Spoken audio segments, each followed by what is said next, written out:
Hi everyone. सो क्या आप लोग को पता है कि आप लोग की लाइफ में एक दिन ऐसा जरूर आएगा जब आप बैठ के ना जो अभी आपके साथ चीजें हो रही हैं उनके बारे में सोचोगे, जो पेन हो रहा है, जो पढ़ते समय प्रॉब्लम हो रही है, जो डेली गिव अप करने का मन करता है ना, इन सब के बारे में सोचोगे एंड खुश होगे कि वो चीजें हुई थी, तभी शायद आज मैं यहाँ पे हूँ। ठीक है, क्लर्क का आप लोग का 1 महीने बाद पेपर है। कुछ लोग के मेल आ रहे हैं, कुछ लोग के अजीब अजीब से मैसेज रिक्वेस्ट आ रही है कि भैया ऐसा है वैसा है, 1 महीने में पॉसिबल है कि नहीं है। हम भी देखते हैं पॉसिबल है कि नहीं है, लेकिन एक बात मैं आपको जरूर बता दूं कि मैं आपको रिमाइंड जरूर करवाया था, इस बात पर ध्यान रखना। ठीक है, क्योंकि जब आपका 1 महीने बाद या फिर 1.5 महीने बाद पेपर अगर नहीं निकल रहा होगा ना, तो किसी को ब्लेम नहीं कर पाओगे। याद रखना, किसी को ब्लेम नहीं कर पाओगे, इवन पेपर को, सिस्टम को, ना अपने माँ बाप को, फ्रेंड्स, दोस्त या टीचर, किसी को ब्लेम नहीं कर पाओगे, क्योंकि अभी मैंने आपको जगाया था, इस बात का ध्यान रखना। ठीक है, आप सभी लोग के पास अभी आराम से 1 से 1.5 महीने का टाइम है। लगभग 1 महीना अगर मान के चलें तो 1 मंथ लगभग अभी है एसबीआई क्लर्क के लिए। और आप लोग में कई लोग ऐसे हो, इतना डरे हो, परेशान हो इस चीज को लेके कि मुझसे होगा कि नहीं होगा। और भी मैं सरप्राइज्ड हूं, 1-2 बच्चे तो ऐसे हैं जिन्होंने SBI PO, RRB PO, IBPS PO जैसे एग्जामिनेशंस, आपने कितने एग्जामिनेशन पीछे दे चुके हैं, आरबीआई असिस्टेंट अभी दे के आए हैं, 90+ मार्क्स हैं, वो पूछ रहे हैं सर एसबीआई क्लर्क निकलेगा कि नहीं निकलेगा। हाउ, इस बात पे बिलीव आता है कि नहीं आता है जो आपने पढ़ा है कि वो कहीं ना कहीं यूज होगा कि नहीं होगा। हाँ, बहुत से लोग का है प्रॉब्लम, बहुत से लोग हैं जिन्होंने डिस्ट्रैक्शन बहुत पाल रखी है, चाहे वो सोशल मीडिया का हो, चाहे वो रिश्तेदारों का हो, चाहे वो फ्रेंड्स का हो, चाहे वो गर्लफ्रेंड बॉयफ्रेंड का हो, किसी का भी हो, डिस्ट्रैक्शन बहुत पाल रखे हैं। ठीक है, और उन सभी लोग को मैं बहुत एक सिंपल सी बातें समझाना चाहूंगा। तो यहाँ दोस्त की एक बात याद रखना, दुनिया उसी को सलाम करती है जो सफल होता है, असफल इंसान को कोई नहीं पूछता। हर बंदा सफल इंसान के साथ होना चाहता है, उससे मिलना चाहता है, उससे ही बात करना चाहता है, कहीं ना कहीं उसके साथ ही चाहता है, उससे ही इंटरेक्ट करना चाहता है। तो सफलता, क्योंकि ये मैंने आपको प्रैक्टिकल बात बता रहा हूँ। आइडियल चीज़ें तो बहुत हो सकती हैं, आइडियल चीज़ें लोग बोलते हैं कि पैसा मैटर नहीं करता, ये मैटर नहीं करता, लेकिन ये बात फैक्ट है कि हाँ, जिन चीज़ों को लगता है ना कि आपको जिनसे खुशियाँ मिलेंगी, जिनसे आपको स्टेटस मिलेगा, जिनसे आपको पावर मिलेगी, वो उसके बिहाइंड जो रनिंग मशीन होती है ना, वो पैसा ही होती है। तो अल्टीमेटली जिस चीज़ की आप तैयारी कर रहे हो, जहाँ से आपको लगता है कि एक इनकम सोर्स जनरेट होगा, यहाँ पे आपको एक रिस्पेक्ट मिलेगी, आपको सोसाइटी एक्सेप्ट करेगी, या फिर सोसाइटी छोड़ो यार, आप खुद को अपने आप एक्सेप्ट कर पाओ कि नहीं, बस इतना जान लेना। ठीक है, सोसाइटी के लिए मैं कभी नहीं बोलता कि सामने वाले के लिए काम करो, खुद के लिए काम करो ना, अपनी सिचुएशन इंप्रूव करने के लिए काम करो ना। आपकी सिचुएशन सही है क्या, ये चेक कर लो ना। आप जहां पे हो, आपका वहां पे मे भी दम घुटता हो, घर में मन नहीं करता है, ऐसी सिचुएशन रहती है कि बस लगता है कि आज मैं भाग जाऊं, तो वो एस्केप का जो एस्केपिज्म है वो कैसे आएगा? आप ही के पास पॉसिबिलिटी, उसकी चाबी आप ही के पास है। ठीक है, दूसरा, आप में से जो लोग अच्छे, ये बात मैं आपको बता भी दूं कि प्लीज अपना प्रीशियस टाइम आप कहां पे दे रहे हैं, इस चीज को अपने आप को खुद को ट्रैक करना पड़ेगा आपको कि आप अपना प्रीशियस टाइम कहां दे रहे हैं। दूसरा, दुनिया की कड़वी सच्चाई मैंने आपको बता ही दी। कड़वी सच्चाई यही है कि उगते हुए सूरज को सब सलाम करते हैं। ठीक है, और हाँ, आप में से वो बंदा सही निकल जाएगा जो एक फोकस गाई होगा। भैया फोकस्ड गाई क्या होता है? फोकस मैं गाई हूं क्या? आपको ये पहचानना पड़ेगा कि देखो, अगर आपने जस्ट अभी आप एग्जामिनेशन में आए हो, 2 महीने पहले आपने जस्ट अभी फॉर्म भरा है, आपको कुछ नहीं आता, तो ऑब्वियसली ये बहुत मुश्किल होगा कि आप एग्जामिनेशन को कहीं ना कहीं अच्छे वे में इसको क्रैक कर पाओ।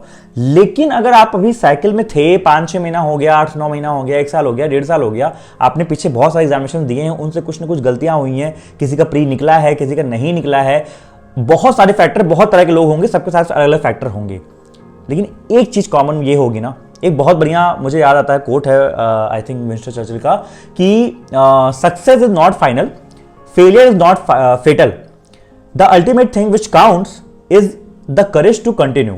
कि जिसने कंटिन्यू किया ना, शायद वही जीतता होगा।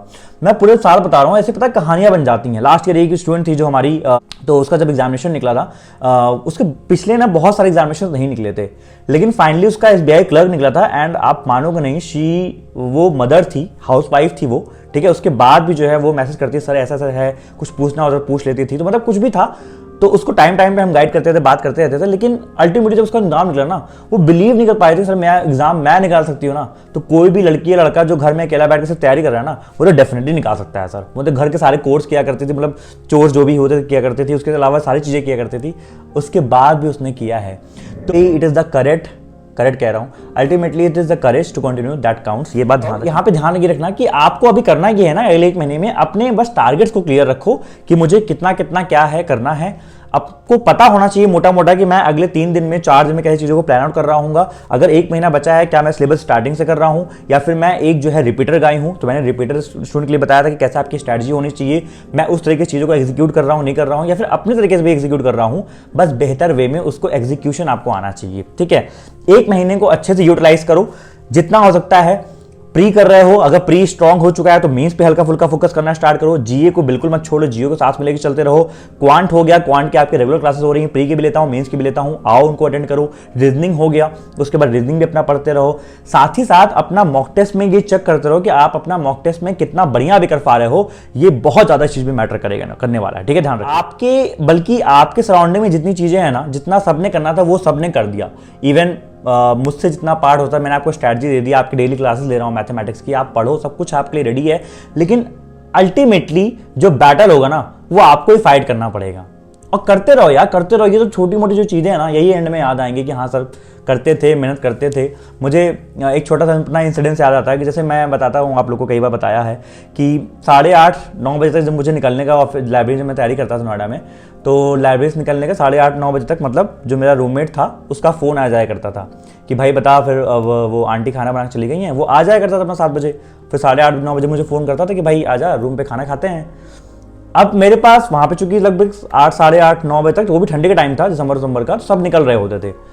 अब वहाँ पे 2 ऑप्शन बचते हैं मेरे पास। ठीक है, मतलब बचते थे 2 ऑप्शन थे कि या तो निकल जाऊँ, जो कि 1-2 बार ऐसा हुआ कि मैं आलस खा के निकल जाता था। लेकिन कई बार मैंने आपको समझाया कि शायद यही जो 1 घंटे का या 2 घंटे का एक्स्ट्रा पुश है, यही शायद बहुत से लोग कर रहे होंगे, जहाँ पे शायद मैं मिस आउट कर जाऊँ।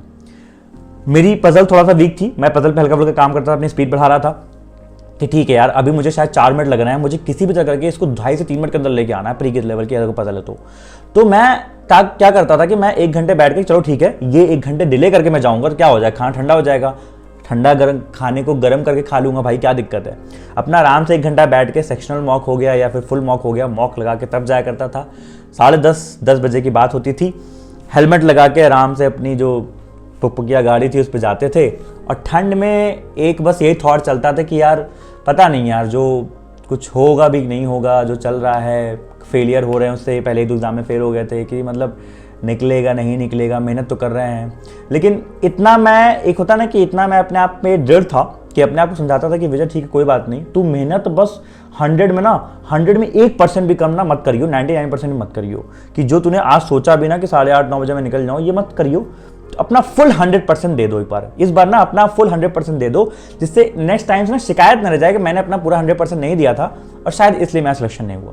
बहुत सारे बच्चों के मेल आते हैं जब वो फेल हो जाते हैं, फिर जब एग्जामिनेशन फाइनल एंड पे नहीं निकलता है, कुछ ना कुछ नहीं होता, तो कई लोग अपनी कमियां एक्सेप्ट कर लेते हैं कि भैया इस बार जीए पे तो अच्छा काम नहीं किया था, भैया क्वांट में जो है अच्छे से ये चीज़ें नहीं की थी, या फिर रीजनिंग में चीज़ें अच्छे से नहीं की थी। कई लोगों को पता होती हैं, और उसके पिछले वाले अटेम्प्ट में मुझे ये चीज़ पता हो गई, शायद 100% मैं नहीं दे पाया था, 1-2 कमियां जो मुझे थी वो मुझे पता लग गई थी। तो उसी वे में जब आप करते हो ना, तो एंड में आपको ये जो पूरी जर्नी होती है ना, आपको पता होती है कि आप क्या कर रहे हो। फैक्ट बता रहा हूं मैं, आपको पता होता है। आप अपने आप झूठ क्योंकि बोल नहीं सकते, ठीक है, सच हमेशा बोलना पड़ता है, नहीं बोलोगे मन तो जानता ही है। तो एटलीस्ट आपको पता होता है कि आपने 100% दिया था। तो इस बार पूरा 100% जो आपको मौका मिला है 1-1.5 महीने का, उसको झोंक दो, लगा दो। अगर आपने इससे पहले एग्जामिनेशन दिए हैं उनके बारे में भूल जाओ। हाँ, उनमें फेलियर मिला है तो उनसे लर्निंग जरूर लेना कि उनमें फेलियर क्यों मिला।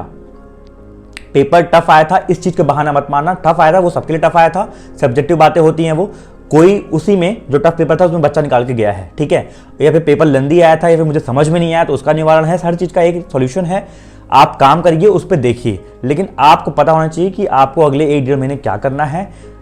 सब कुछ है, अवेलेबल है, आपको पता है, रिसोर्सेस सारे हैं, बस आपकी मेहनत और आपका जज्बा चाहिए और आपको कंटिन्यू करने का पुश चाहिए, जिससे आप उसको कंटिन्यू कर पाओ। छोटा सा आज बैठा था तो सोचा आप लोग से बात करूं, और छोटा सा आप लोग को एक होता ना कि एक पुश देना था कि हाँ यार लगे रहो, रुकना नहीं है, और बस दैट्स इट।